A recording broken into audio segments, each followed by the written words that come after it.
Bienvenidos a Speakbook. Una semana más, un audiolibro más. Esta semana comenzaremos con el libro La peste escarlata, del autor Jack London. A continuación, les pondré un poco de información sobre el autor y la sinopsis del libro. Por si no saben nada de él, se dé una pequeña idea de qué va, y si están dispuestos a escucharlo. Tal vez no sea tu género o escritor preferido, pero siempre creo que darles una oportunidad a nuevas cosas te abre panoramas y sorpresa increíbles. También de aquí en adelante me gustaría poner la información o una pequeña reseña del autor, siempre que sea la primera vez que publique un audiolibro de dicho escritor. Solo para darle un poco de contexto de la época y la vida en la que se desarrolló el creador de la obra. Y en posteriores publicaciones de audiolibros del mismo escritor solo pondré la sinopsis de la obra y tal vez uno que otro dato curioso. Así que sin más por mencionar, comenzamos con este nuevo audiolibro. Libro. La peste escarlata. Escrito por Jack London. Sobre el escritor. John Griffith Chaney, conocido como Jack London, fue un novelista y cuentista estadounidense. Nació el 12 de enero de 1876 en San Francisco, California, Estados Unidos, y murió el 22 de noviembre de 1916 en Glen Ellen, California, Estados Unidos. Era hijo ilegítimo de un astrólogo, William Chaney, y de Flora Wellman, profesora de música y espiritista. Chaney abandonó a Flora y, tiempo después, ella enfermó. La crianza de Jack quedó en mano de Virginia Prentice, una criada negra. Flora se casó con John London, del que Jack tomó el apellido. Viajó desde muy joven, se hizo marinero, fue al Japón, llegó hasta Alaska, que sería el escenario de muchos de sus relatos, y vivió como un vagabundo en Londres. Incluso, estuvo preso en Nueva York acusado de vagabundeo. Completó sus estudios e ingresó a la Universidad de California, pero no pudo continuar en ella por sus graves problemas económicos. Adoptó las ideas socialistas, trabajó en fábricas y como corresponsal en periódicos. Se casó en 1900 con Bess Mathern, con la que tuvo 2 hijas, Jan y Becky, y se separó para casarse con Charmian Kittredge en 1905. Como escritor fue muy popular y su éxito le permitió ganar mucho dinero.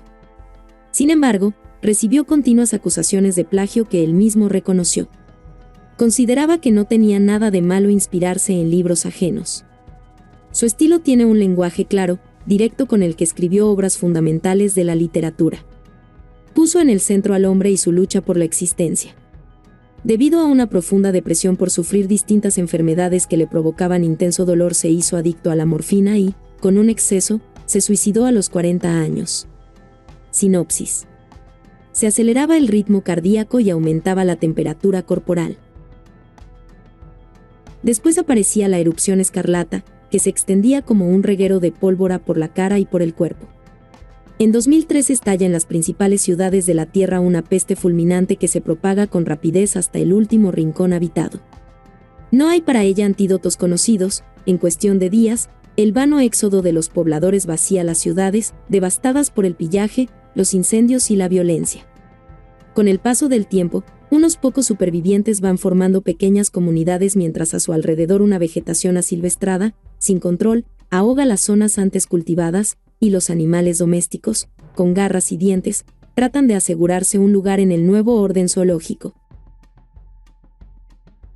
60 años después de la tragedia, el último superviviente de la peste, entonces joven profesor universitario y ahora anciano de casi 90 años, intenta al final de su vida transmitir algo de experiencia y sabiduría a sus nietos casi salvajes, evocando un mundo que ya nadie sabe que ha perdido.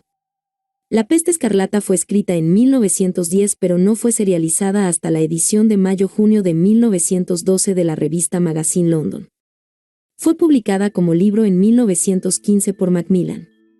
Cualquier parecido con la actualidad, en este año 20.202 es mera coincidencia.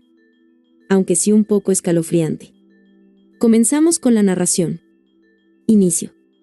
Parte 1. El camino, de borroso trazado, seguía lo que en otro tiempo había sido el terraplén de una vía férrea que, desde hacía muchos años, ningún tren había recorrido. A derecha e izquierda, el bosque, que invadía e hinchaba las laderas del terraplén, envolvía el camino en una ola verde de árboles y matorrales.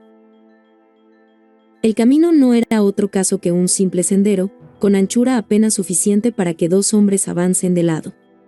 Era algo así como una pista de bestias salvajes. Aquí y allá se veían fragmentos de hierro oxidado que indicaban que, debajo de la maleza, seguía habiendo rieles y traviesas. En cierto punto, un árbol, al crecer, había levantado en el aire un riel entero, que quedaba al descubierto. Una pesada traviesa había seguido al riel, y seguía unida a él por una tuerca. Debajo se veían las piedras de basalto, medio recubierta por hojas muertas. El riel y la traviesa enlazadas de aquel modo extraño, apuntaban hacia el cielo, fantasmagóricamente. Por vieja que fuera la vía férrea, se constataba sin dificultad, por su estrechez, que había sido de vía única. Un anciano y un muchacho iban por el camino.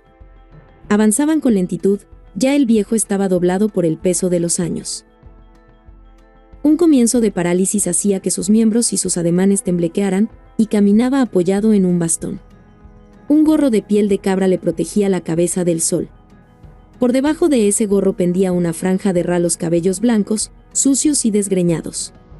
Una especie de visera, ingeniosamente hecha con una ancha hoja curva, le protegía los ojos del exceso de luz. Bajo esa visera, la mirada del pobre hombre bajaba hacia el suelo, seguía atentamente el movimiento de sus propios pies en el sendero. Su barba caía en greñas torrenciales, y hubiera debido ser, igual que los cabellos, blancos como la nieve, pero, como ellos, testimoniaba una negligencia y una miseria extremas.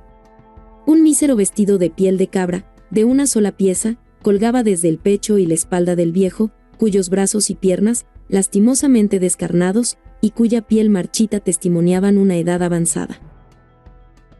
Las desolladuras y cicatrices que le cubrían los miembros, aso como lo atezado de su piel, indicaban que hacía largo tiempo que aquel hombre estaba expuesto al choque directo con la naturaleza y los elementos.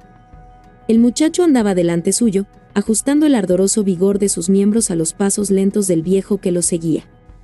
También él tenía como única vestidura una piel de animal, un trozo de piel de oso de bordes desiguales, con agujero central por el que se lo pasaba por la cabeza. Aparentaba todo lo más 12 años, y llevaba, coquetamente colocaba encima de la oreja, una cola de cerdo recién cortada.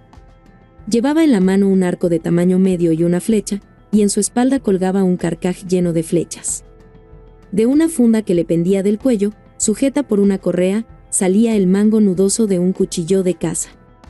El muchacho era negro como una mora, y su modo ágil de moverse recordaba el de un gato. Sus ojos azules, de un azul intenso, eran vivos y penetrantes como barrenas, y su color celeste contrastaban con la piel quemada por el sol que los enmarcaba. Su mirada parecía saltar incesantemente hacia todos los objetos circundantes, y las aletas de su nariz palpitaban y se dilataban en un perpetuo acecho del mundo exterior, del que recogía ávidamente todos los mensajes.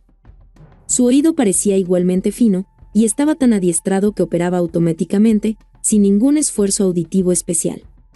Con toda naturalidad, sin la menor tensión adicional, su oído percibía, en la aparente calma reinante, los más leves sonidos, los distinguía unos de otros y los clasificaba: el roce del viento en las hojas, el zumbido de una abeja o una mosca, el rumor sordo y lejano del mar, que llegaba atenuado en un débil murmullo, la imperceptible resaca de las patas de un pequeño roedor limpiando de tierra la entrada de su guarida. De pronto, el cuerpo del muchacho se tensó en posición de alerta. El sonido, la visión y el olor los habían advertido simultáneamente. Tendió la mano hacia el viejo, lo tocó, y ambos permanecieron inmóviles y silenciosos. Algo había crujido delante de ellos, en la pendiente del terraplén, hacia la cima.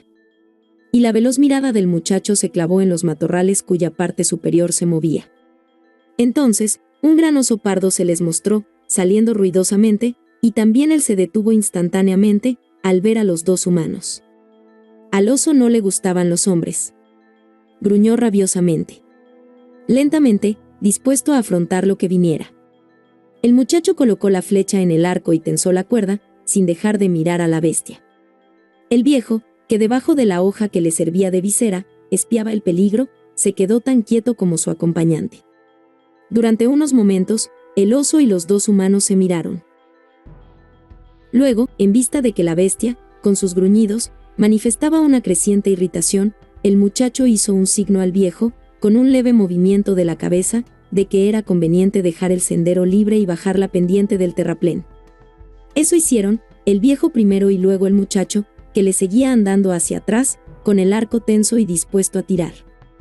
Cuando llegaron abajo, esperaron hasta que el ruido fuerte de hojas y ramas movidas, del otro lado del terraplén, les hizo saber que el oso se había marchado. Volvieron a la cima, y el muchacho dijo, con una risita prudentemente atenuada: «Ese era grande, abuelo». El viejo hizo una seña afirmativa. Meneó tristemente la cabeza, y contestó, con una voz de falsete parecida a la de un niño: «Cada día hay más». ¿Quién hubiera pensado que viviría lo bastante para ver unos tiempos en que se corre peligro de muerte por el mero hecho de circular por el territorio del balneario del Cliff House? En la época de la que te hablo, Edwin, cuando yo era niño, acudían aquí, en verano, a decenas de miles, hombres, mujeres, niños y niñas. Y entonces no había osos por aquí, puedes estar seguro. O, al menos, eran tan escasos que se los metía en una jaula y se pagaba dinero para verlos. ¿Dinero, abuelo? ¿Y qué es? Antes de que el viejo contestara, Edwin se dio un golpe en la frente, se había acordado. Se metió la mano en una especie de bolsillo interno en la piel de oso, y sacó de él, triunfante, $1 de plata, abollado y deslustrado. Los ojos del anciano se iluminaron cuando se inclinó sobre la moneda. «Mi vista es mala», murmuró. «Mira tú, Edwin, si puedes descifrar la fecha que tiene». El niño se echó a reír y exclamó, divertidísimo: «Eres increíble, abuelo.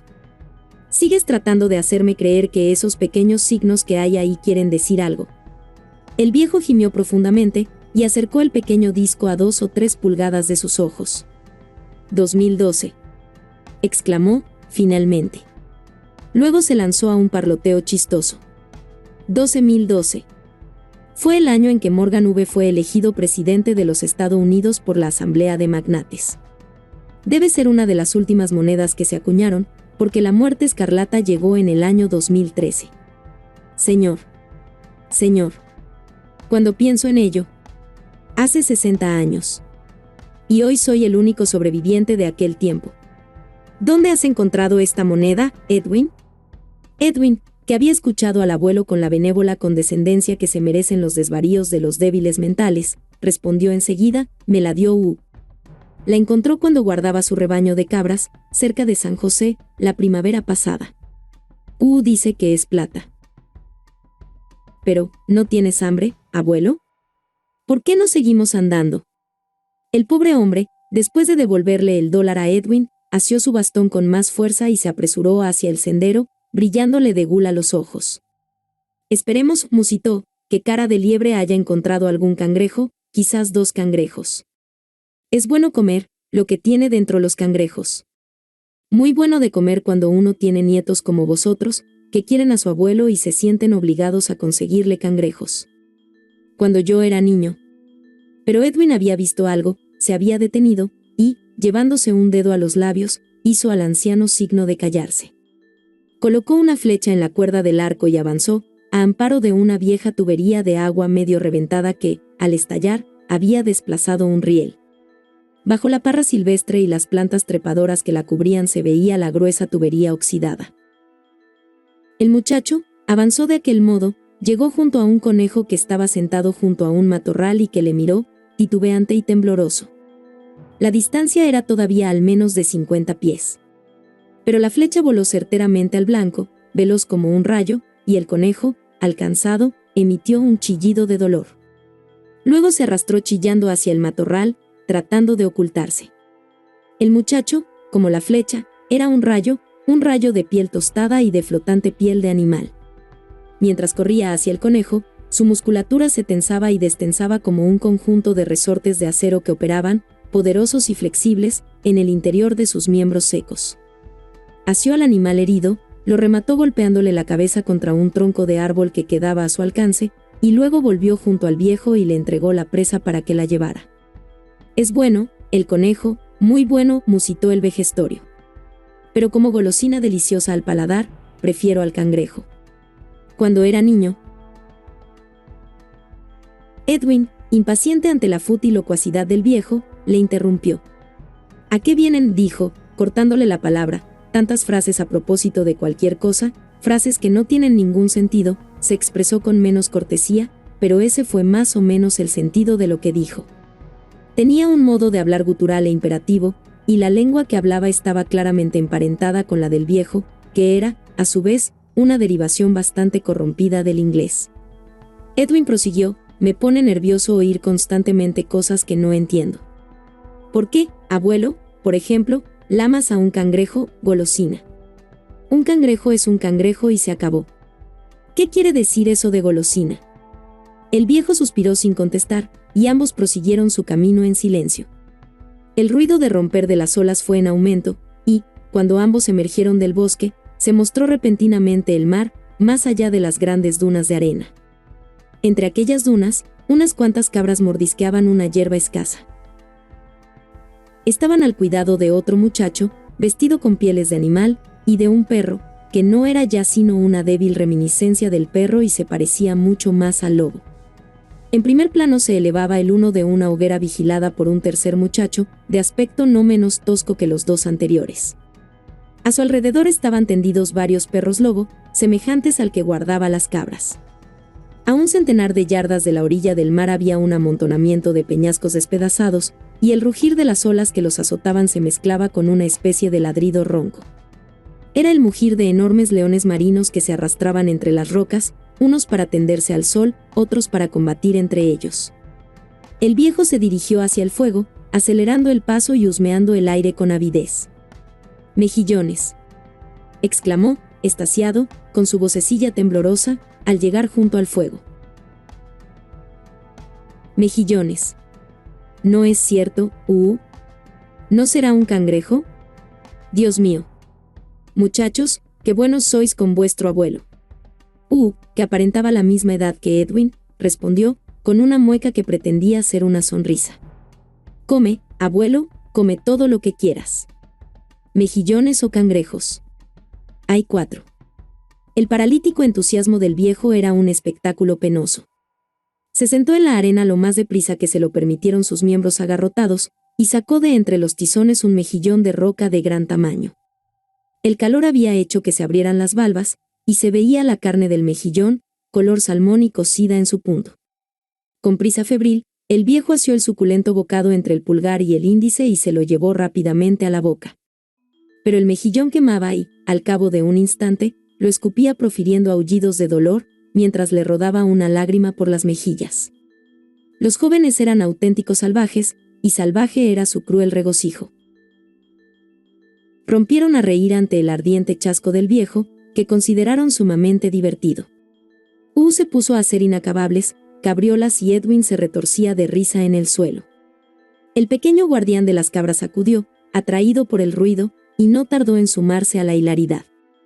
«Enfríalos, Edwin.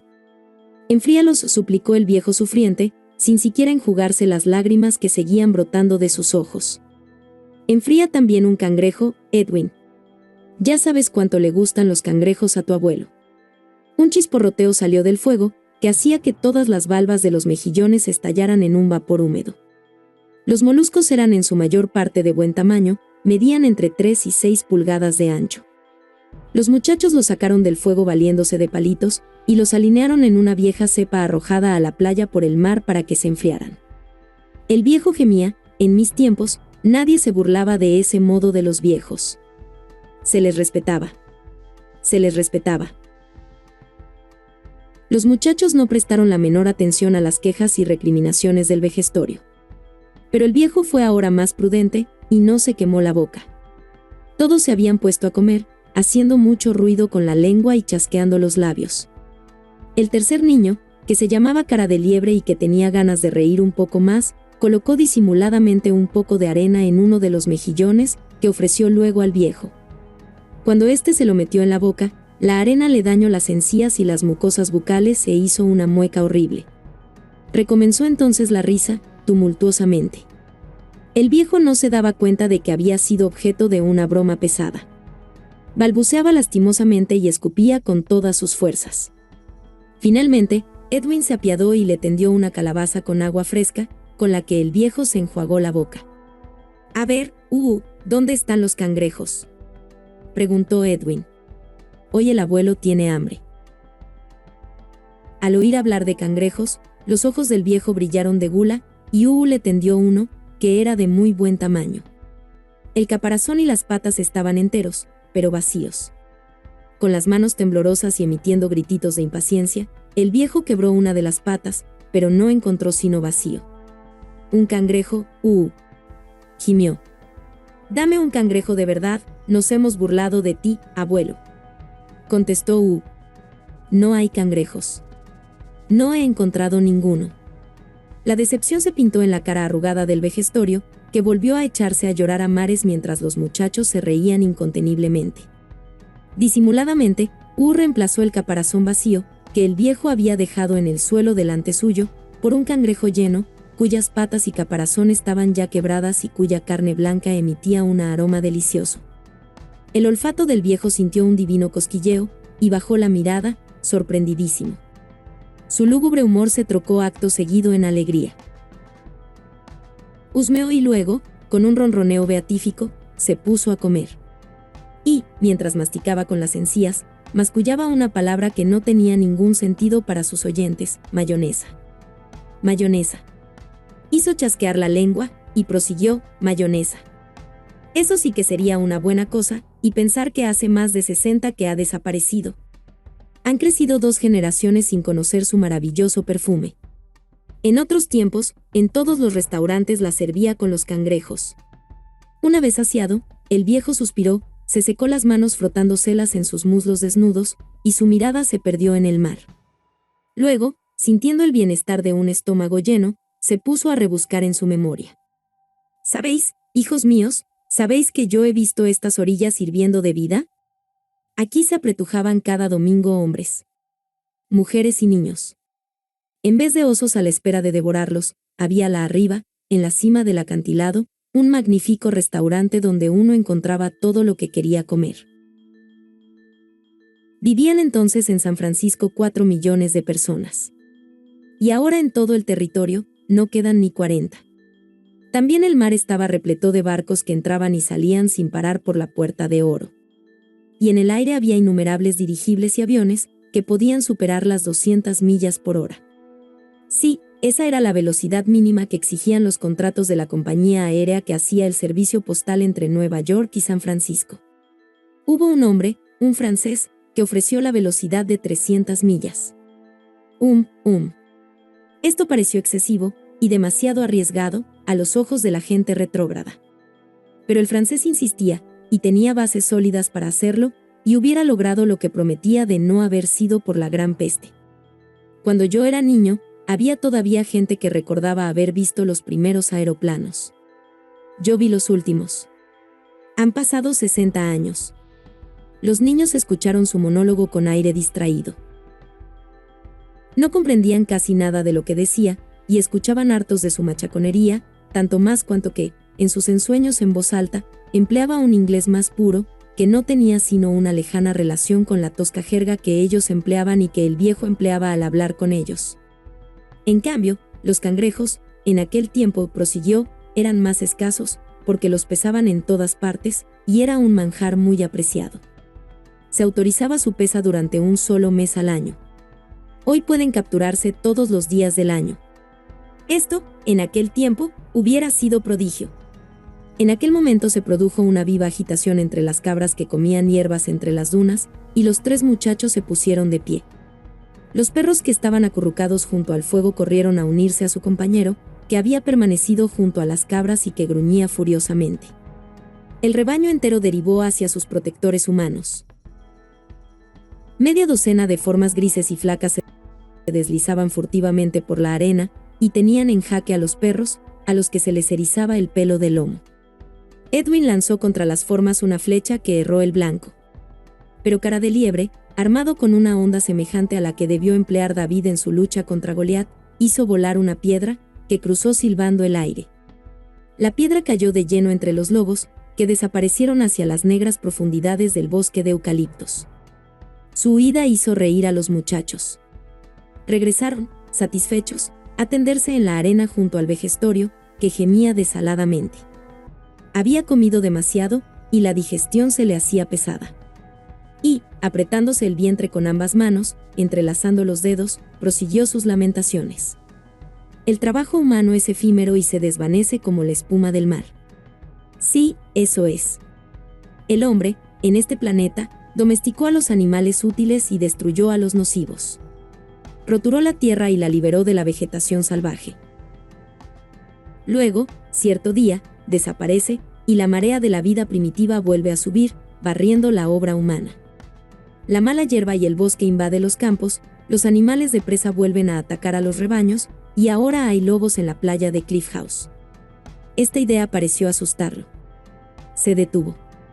Luego prosiguió: si en un solo territorio desaparecieron 4 millones de seres humanos, si los lobos feroces vagan por aquí, y vosotros, progenie bárbara de tanto genio extinguido, os veis obligados a defenderos con armas prehistóricas, de los colmillos de los cuadrúpedos invasores, todo ello se debe a la muerte escarlata. Escarlata. Escarlata, murmuró Cara de Liebre al oído de Edwin. El abuelo repite a menudo esa palabra. ¿Tú sabes lo que significa? El viejo oyó la pregunta, y declamó, con su voz agridulce: los arces escarlata, cuando llega el otoño, me estremecen como un toque de clarín, dijo el poeta.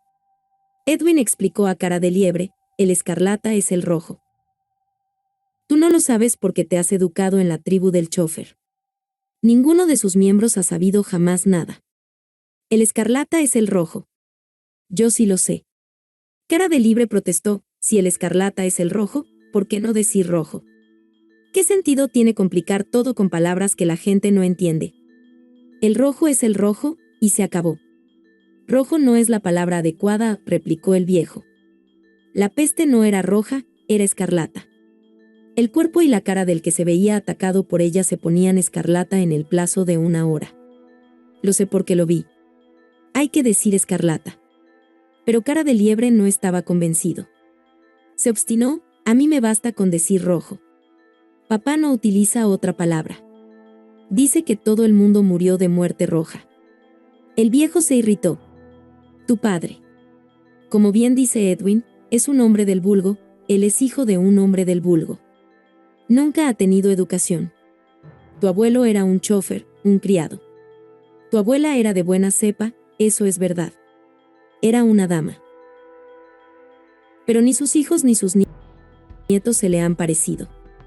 Antes de la muerte escarlata era la mujer de Van Worden, uno de los 12 magnates de la industria que gobernaban América. Valía más de $1.000 millones. ¿Te das cuenta, Edwin? Más de 1 millón de monedas iguales a la que llevas en tu bolsillo. Luego vino la muerte escarlata, y esa mujer se convirtió en la mujer de Bill, el chofer. Bill tenía la costumbre de pegarle palizas. Lo vi con mis propios ojos. Ya ves, Cara de Liebre, ¿quién fue tu abuela? En el curso de esta discusión, perezosamente tendido en la arena, se entretenía cavando en ella con un pie. De repente dio un grito. Su dedo gordo había dado contra algo duro, y se había rasguñado. Se puso en pie, examinó el agujero que había abierto. Los otros 2 muchachos se le unieron, y se pusieron a cavar rápidamente entre los 3, apartando la arena con las manos. Aparecieron 3 esqueletos. 2 de ellos eran de adultos, y el tercero correspondía a un adolescente. El vejestorio se acercó de rodillas al agujero, y se inclinó sobre él. Son víctimas de la peste escarlata, proclamó. Así morían, en todas partes. Se trata sin duda de una familia que huía del contagio y que cayó muerta aquí, en Playa Cliff House. Estos. Pero, ¿qué haces, Edwin?